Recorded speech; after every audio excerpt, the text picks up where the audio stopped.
Hey guys, Elizabeth here from Plant-Based Bride, and today I'm going to be talking about the 5 things that I've stopped buying since becoming a minimalist.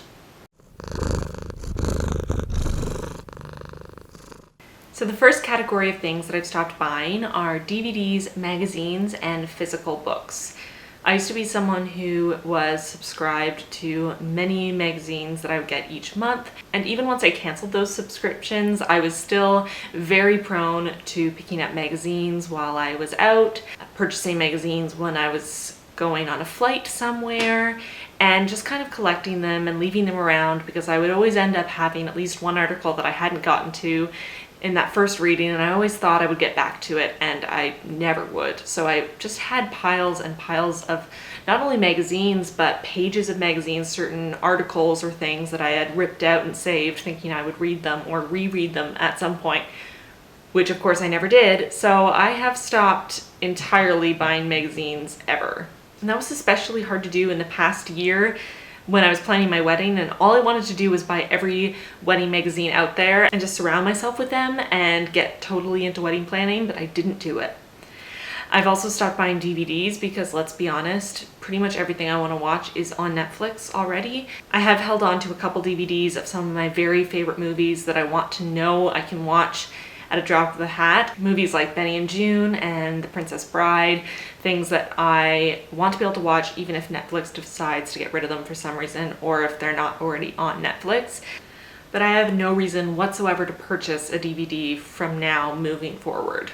And then as far as paper books, I definitely sometimes still receive books as gifts, but for the most part now, if I'm going to read a book, I'm likely going to get it in ebook format. That way I always have it with me no matter where I am, and it also doesn't take up more space in my home. Decluttering books from my life has been one of the very hardest parts of my journey in minimalism, and I don't want to add more books to an already relatively large collection that I'm still trying so hard to reduce. So the second thing I've stopped buying is clothing, sort of. I've stopped buying any clothing that is not neutral, so whether it be white, black, gray, or denim, or some sort of other neutral like a tan. I have completely stopped purchasing any clothing that don't fit into those categories, and I've also stopped buying any clothing other than when I'm preparing for my next capsule. I don't purchase clothing during a capsule, so it's only really 4 times a year that I would purchase any clothing whatsoever. And I have capsules to thank for this. Without capsule wardrobes, I don't think I would have realized how much I enjoy wearing very neutral color palettes. And it's led me to donate pretty much all the clothing I own that isn't in a neutral color palette, other than a couple dresses and things like that that I would wear for a special occasion.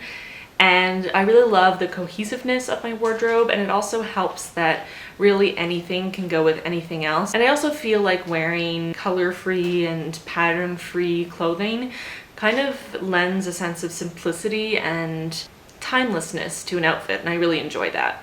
The third thing I've stopped buying are backups or doubles of anything. I used to be the type of person that would buy a lot of backups of things when I bought them just to make sure that I had enough stored away. Extra toothbrushes, extra phone cases, extra whatever, and I would have them so that if something broke or if I decided I didn't like it anymore, I had other options. Now, whenever it's practical, I only purchase one of everything, and when that runs out, that's when I buy another one. And that's a transition that I think a lot of people come to when they come to minimalism, of moving away from that stockpiling sort of feeling towards items and belongings, and moving more towards the feeling that having more space and having less clutter is worth more than knowing that you have a backup in the closet or in the cupboard. The fourth thing I've stopped buying is skincare products. So I explained a little bit in a blog post I wrote a while ago, which I'll link below, about how I cleared up my skin. And how I did that was that I stopped using skincare products. All I use now on my skin are oils, and I like to use witch hazel as a toner.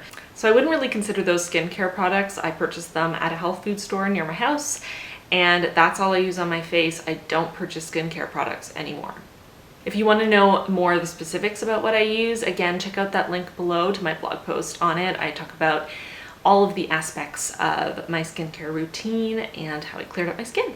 The fifth and final thing I've stopped buying since becoming a minimalist is disposable, low quality items. I've noticed a definite pattern in the past year of moving towards purchasing things that are higher quality and purchasing one thing for multiple uses rather than buying lots of lower quality things to suit different purposes. So for example, instead of buying lots of cheap phone cases that look cute or whatever, different cases for different circumstances, I purchased one heavy duty, expensive, protective case, and that's what I've had on my phone.